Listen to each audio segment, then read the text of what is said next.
La mejor comida china está en el norte de México, pero detrás de ella hay una historia terrible que a muchos de nosotros nos ocultaron. Todo empezó en la época del Viejo Oeste, cuando miles de personas llegaron en busca de oro a los estados de California y Nevada. El gobierno de Estados Unidos había impulsado la libre migración de los ciudadanos chinos, los cuales rápidamente se asentaron y comenzaron a trabajar, principalmente como obreros de las vías del tren. Los chinos, con sus costumbres arraigadas de trabajar duro y ahorrar, rápidamente empezaron a desplazar a los obreros norteamericanos, debido a que cobraban menos y trabajaban más. Esto creó un resentimiento por parte de los gringos. Empezaron los problemas y por presión del pueblo estadounidense, después de un tiempo se dictó la ley de exclusión de chinos que llevaba como lema: los chinos le robaban el trabajo a los estadounidenses. Recuerda muy bien esta frase. Al ser expulsados, muchos regresaron a China, pero un gran número se fueron a México. A la par de ellos, muchos otros chinos estaban llegando por mar al país, debido a que aquí de igual manera se estaba impulsando la libre migración de asiáticos. Los chinos se asentaron principalmente en los estados del norte de México. De igual manera, llegaron a trabajar como obreros del ferrocarril y trabajadores del campo, sin saber las horribles cosas que les esperarían. Al pasar los años y gracias a sus costumbres del trabajo duro y el ahorro,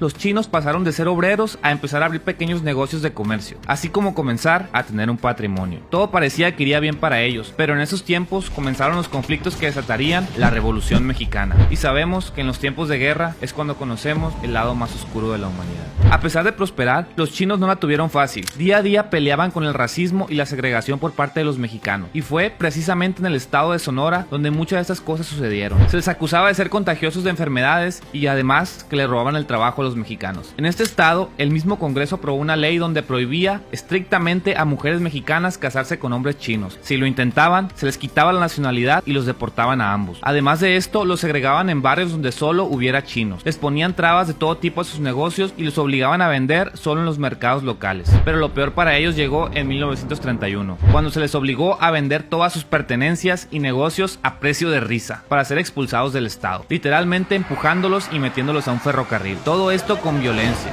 golpes, machetes. Les arrancaban sus trenzas tradicionales y hasta llegaban a castigar.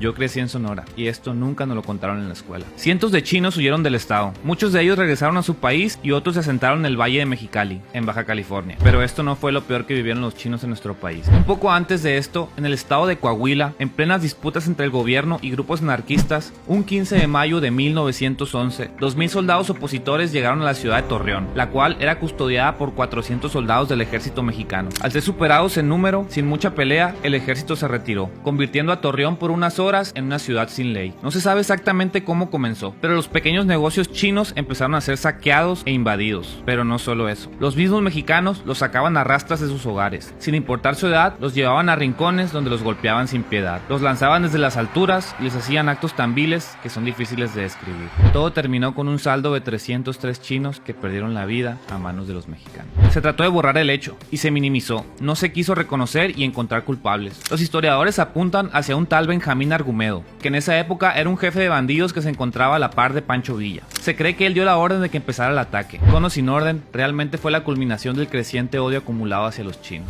Alimentado por ideas de pensadores que escribían en la prensa, alimentando la idea de que los chinos venían a robar el trabajo de los mexicanos y a traer desgracia a nuestro país. Un hecho muy terrible y vergonzoso de nuestro pueblo mexicano. Pero a pesar de esto, los chinos en nuestro país prosperaron. Nos trajeron cosas que ya forman parte de nuestra cultura. En la ciudad de Mexicali, donde se asentaron un gran número de chinos, creció el negocio restaurantero. Y ahí, la comida china es mundialmente famosa. La segregación de los chinos tal vez fue por la envidia de que crecieran más rápido que nosotros. Trabajaban muy duro y la gente prefería ir a sus negocios. Cada que les compraban algo, te regalaban otra cosa. Así es como surgió lo que conocemos como el pilón. Esas historias estuvieron ocultas por años, pero ahora tenemos la oportunidad de escucharlas y aprender de ellas, porque el que no conoce su historia está condenado a repetirla.